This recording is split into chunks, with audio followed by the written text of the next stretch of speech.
the Daytona History Museum. Wow. For being the first man to go 3 miles a minute, 180 miles an hour. His name is Sig Hugdahl. He did it in the Wisconsin Special. Look He at actually did it on the salt flats in Nevada. Nevada. However you say that. All right. Yeah. We should be proud. Daytona's not awesome. It used to be back in the days of like Annette Funicello and all those kind of like beach movies of the 1960s. Daytona was the place to be for like spring break and stuff like that. Can you still drive on the beach? Not while I was there. Oh, okay. I mean, I've been there a handful of times for like sports tournaments for kids and stuff like that. They also have Bike Week there, which sort of injected, not that bikers are bad, love bikers, love you guys bikers, but there's sometimes among the bikers, there's a rough element. And so Daytona, and there's also a lot of poverty in Daytona. And so Daytona has its challenges, is what I'm saying. It's not the Daytona of Annette Funicello and Frankie Valli. But Daytona is covered by my old office, the Jacksonville office of the FBI. Daytona's in their territory. And the FBI teamed up with the Daytona police to make this case on a fellow by the name of DeLon Smith, 47-year-old pimp. He had street names. Okay. One of his street names was Fat Cat, and the other was Big Blood, because he claimed affiliation with the Bloods street gang, right? So he's Big Blood. Mm-hmm. Got it? Yeah. Okay. Yeah, clever. Silliness. Yeah. Under his control, he had 2 women. We're going to call them Candy and Mandy. And DeLon recruited them off the streets with the promise of drugs and the ability to make good money as prostitutes. They're driven by their poverty and their addiction. They agree. DeLon takes their photos and begins marketing them on the internet, on the web. And so when the customer wanted some quality time with one or both of the girls, DeLon would deliver the girls to these paying customers like DoorDash, what they call outcall. Yeah. Right? And this was not just a managerial relationship. He's not just like the marketing arm of these girls. He keeps all the money for himself. Well, of course. That's what the pimps do. Very typical, yeah. And if the girls complained or fell out of line, he would beat them and choke them.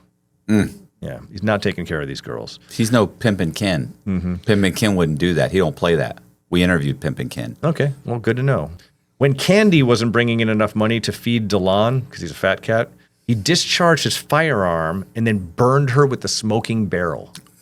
Sheesh. I know. Not a nice guy at all. Bad guy. And it was not unusual for these girls to get pistol whipped when they got mouthy and dragged in and out of DeLon's car by their hair. This was a very dysfunctional relationship among these threesome. I mean, you know. Right. And so at some point, an informant let... I hate a mouthy hooker. At some point, the Daytona police and the Jacksonville FBI, probably through a source, learn about this nightmare that these girls are undergoing, and they team up and rescue the girls and bring state and federal charges against DeLon. Victim specialists from the FBI worked with the girls to try to get them into rehab, separate them, get them somewhere safe so they could perhaps rebuild their lives. And testify. You hope. But DeLon, no need to testify. He pleads guilty to these charges of interstate sex trafficking. My question is, how much time do you think he gets? Remember, he's 47 years old. I don't know why 47, you know. How much of your life are you going to take from a man who's 47? I mean, I'll take a chunk if he's got it coming. No. You know, if he was in his 50s, like 55 or older, like I think then you could still give him the sentence, but I'd say you earn more gain time. Sure. How much of a chunk are you going to give DeLon, do you think? How much time do you think you got? I don't know, 7 years. 7 years in prison? 7? Yeah, I think 7. Did you miss the part where he burned him with a hot pistol? They were mouthy. They were getting mouthy. Ooh, Matt Cox. Remember who in the comments? You're gonna get a letter. Yeah, I don't listen. Don't send me a strongly worded letter. Don't send me any emails. Okay, this is it's a comedy show. It's a comedy. Yeah, comedy show. Real funny. Oh, please. Okay, so 7 years. 7 years? Yes. Final answer? Yes. Correct answer, 27 years. 27 years? He's human trafficking. He's torturing these poor girls. I need to use the bathroom. Jeez. I shall return. Taking that serious in Daytona. All right. Thank you for your patience. Colby, what's our score looking like, buddy? 1 of 8. 1 of 8. Okay, you're going to have to... So you got to hit a couple... We got a couple twofers in here. You got to hit the next 3 right in the head. Yeah. And we have some twofers where you can make it up. This is one of them, okay? So you hit them both on the head, that's 4 points. which means put you ahead of the game. In all of your adventures, did love and romance ever drive you to make bad decisions? You ever lose your head over a piece of ass? let me dumb it down. let me explain what I'm trying to say, Matt. I've done a lot, for the ladies, because you're That's trying what to you call it? you're trying to drive the nice car and you want money and you want to attract the ladies, right? But no, I haven't specifically done anything stupid. You were never in like a toxic relationship? No, you know what I was thinking when I met Amanda Gardner, which was the chick I was dating when I was on the run. When towards the end, when I met her, I was actually planning on just pulling out like $1 million and leaving. I'd only shown up to Nashville to run a scam and leave. I stayed because she convinced me that we can stay and you can just start a business. Why can't you just flip these houses? Why can't you just work a regular job? And my fear was like I liked her so much, I can't leave because she's going to be left in the aftermath, right? Like this is her real name. They'll be looking for her. She comes with me, so it was like, fuck, I got to stay here and just make a go of it. Yeah, I get it. So that was a bad decision. Right. Well, love can make people do foolish things. Let's talk about Justin and Jenna. Lovely couple, Justin Barnes and Jenna Wells. They were a couple lovebirds living in Waterloo, Iowa. And they got themselves in trouble with the FBI, Matt Cox. Justin had a checkered past with historic felony convictions for forgery, theft, gun offenses. Those are his biggies. At the time of this story, he's out on parole. And there's a warrant for his arrest also. So he's laying low in Jenna's house. Now, Matt, if Jenna was guilty of anything, it was loving too much. Okay. In her eyes, Justin was just misunderstood. She knew that she could change him. I could fix her. She's going to fix him, right? And make him a suitable life partner, right? Because that's what she wants. I feel like that this girl may be living in my spare room right now. So one day, Justin comes home and tells Jenna that he has a plan that's going to give them the financial new start they're looking for. And Justin knew of an unoccupied house in Waterloo that had guns stashed there. All they needed to do was burglarize this house. It's perfectly reasonable. Then you could sell the guns and turn over a new leaf. Seems like a good plan, right? Yeah, it does. It does. Jenna did not think so initially. Oh. Are you crazy? She said. I'm no burglar. But Justin explained that all he needed her to do was drive to the house, act as a lookout, and Justin would take care of all the dirty work of breaking into the house, stealing the guns and coming back out. Jenna just needed to drive the car. That's something that you do every day. You drive a car. Yeah, that doesn't implicate you at all. It doesn't make you a part of the conspiracy. Jenna, you drive all the time. You practically live in your car. Jenna reluctantly agrees, and in the dark of night, she drives Justin to the house. She waits in the car for Justin to come back, tearing ass back to her with a pillowcase filled with 15 handguns. He hopped in the car, and Jenna drove back to her house with her lover and the weapons. Justin then begins making calls to sell the guns, making some moves. You know what I mean? You know what that's like? Yeah. Okay, yeah. He finally makes a deal for several of the pistols, but when he's on his way to the sale, he gets stopped by police in Waterloo, Iowa, who search his backpack and find a bunch of those stolen weapons. He tries to lie to the police about where he obtained the guns, but the cops just aren't buying it. They know he's a liar. The Waterloo police loops in the FBI and the ATF into the case, and they do a search warrant of Jenna's house where he's living and find the rest of the guns. Okay. It's all gone bad. Right. So Jenna gets placed under arrest as well. And both of them end up pleading guilty to federal gun charges. Jenna and Justin both got sentenced for receiving, Jenna gets sentenced for receiving stolen firearms, and Justin gets sentenced for being a felon in possession of stolen firearms. Yeah, that's how it played out. And so you get to give two sentences here. Remember, Justin has a rap sheet a mile long. Jenna really does not, but the entire story about the whole thing comes out. I don't know. I guess she would probably get, let's say, I don't know, a couple years, 2 years. And then he would get, let's say, 8 years. Okay. 2 and 8.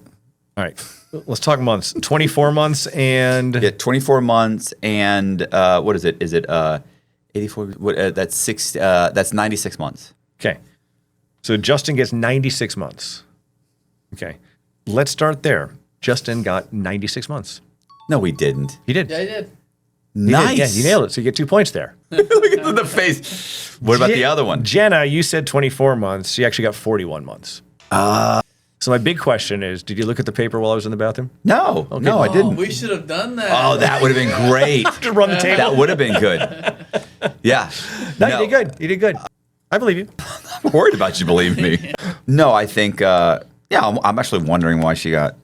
No, I guess she's the getaway driver. She's a burglar. It is burglary. Yeah. Because I was thinking she's not a felon. Like, so there was weapons, but they are stolen. And I was thinking, a couple years. Yeah. So what does that make the score now, Colby? 3 of 10. 3 of 10. Okay. Yeah. Come on. All right. This is not happening. What are we doing? Yeah. Let's wrap this up. Let's just go home.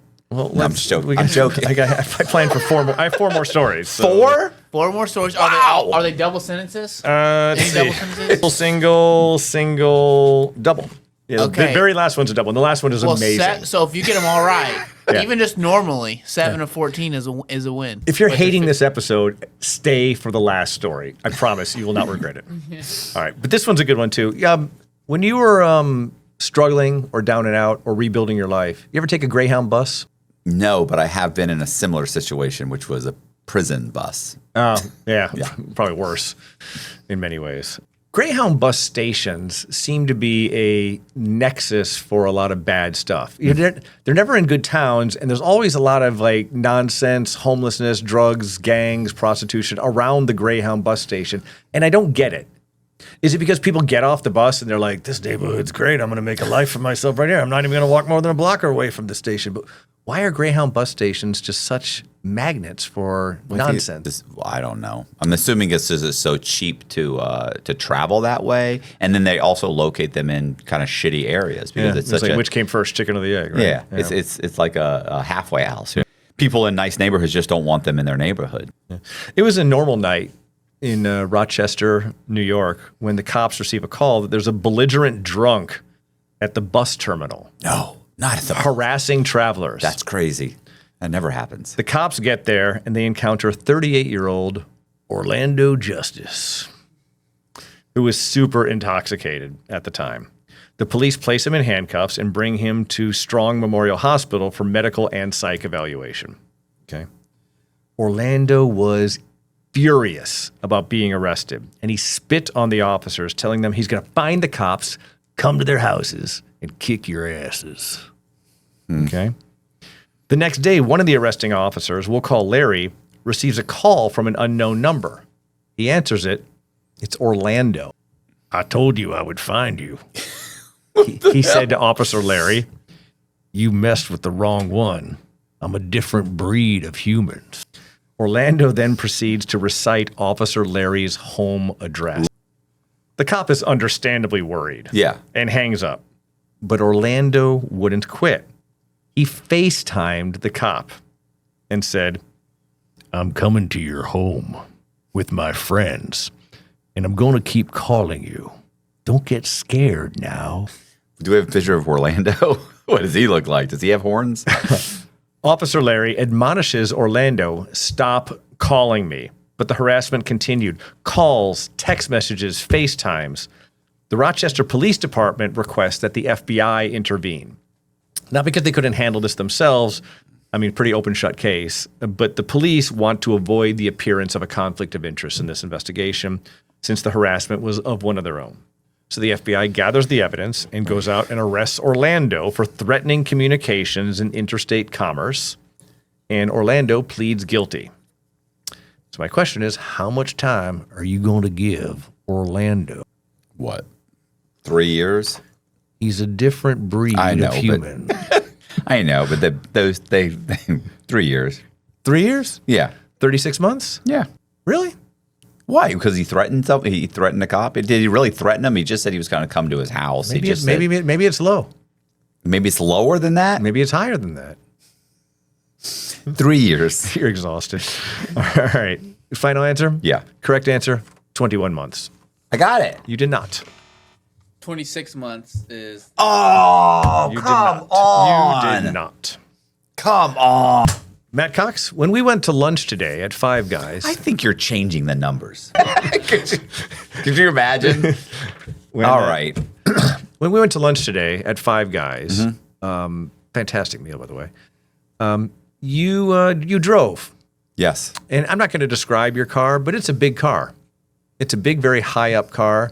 I'll say it's a Toyota FJ Cruiser with a 5-inch lift kit and 33s. Yeah. On 33s. How's it good on? Is it good on gas or no? No, it's bad. It's not good at all. Yeah. If I fill up the tank, I can come here and back 4 times. Yeah. I drive a big SUV also. Are you feeling these high gas prices?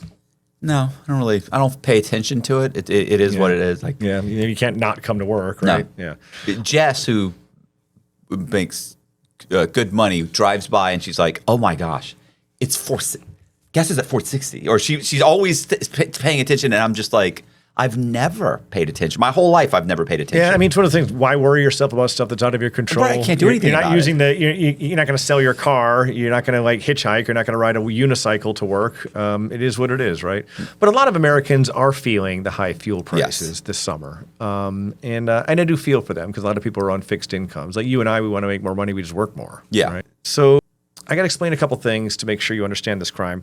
For the past 40 years, the federal government has operated a program called LIHEAP. Do you know what LIHEAP is? No. LIHEAP is the Low Income Home Energy Assistance Program. It's designed to help poor people pay their electric and gas bills so their utilities don't get turned off. Okay. Because utility companies are more often than not, work as a private company of some kind. They're not going to cut you a break because you're poor. So it's the U.S. Department of Health and Human Services that funds this program through block grants to the states, and who then distribute the money to pay the poor and needy's utility bills. Right. Got it? So, state of Alabama, the LIHEAP program is administered by contract agencies. Right, you got a contract agency out there, and in Limestone County, Alabama, there was a community intake specialist who is with the contract agency by the name of Megan Tillery. Her job is to meet with the poor people and assess them to determine if they could use this federal money to stop their electricity from getting turned off. Got it? So she's the decider, Right. who gets to decide that. But Megan sees this as an opportunity and begins shaking down these people for bribes. Okay? Wow. Basically, if you wanted the LIHEAP money to pay your electric bill, you needed to slip Megan a couple bucks. Most of these grants are not big; they're for like less than $1,000. Yeah. So she's not gotten a huge kickback or anything. Right. But for the very little beneficiaries, money. it's simple math. You either pay Megan a couple hundred bucks, and as long as the economic benefit to the bribers exceeds the amount, is more than the bribe itself, you're going to be ahead of the game. So Megan takes in $15,000 worth of bribes over an 18-month period. Most of which was actually coming from people who would not otherwise have qualified for the LIHEAP program, right? So maybe people who are broke but not that broke wouldn't have qualified. I don't know how the FBI knows that number, other than the fact the only way they could is if Megan was then depositing that cash into her bank account, right? Eventually, someone squeals to the FBI, and Megan's scheme is revealed. And then there's an investigation. This is what's interesting to me. She gets charged with racketeering. Wow. And running a bribery, racketeering for a bribery enterprise. Okay. Okay. She pleads guilty. Right. Right. Racketeering, that's a serious charge. Yeah. But I So don't know. it's a big hammer for a kind of small-time bribery scam, bribery crime. But the bottom line is, she made $15,000. I don't have the number on how much she granted wrongfully in LIHEAP benefits to people who didn't deserve it. But here's what I don't think the government knows. Right. I don't think that they were able to reverse engineer that, and that's why that information was not in the court filings.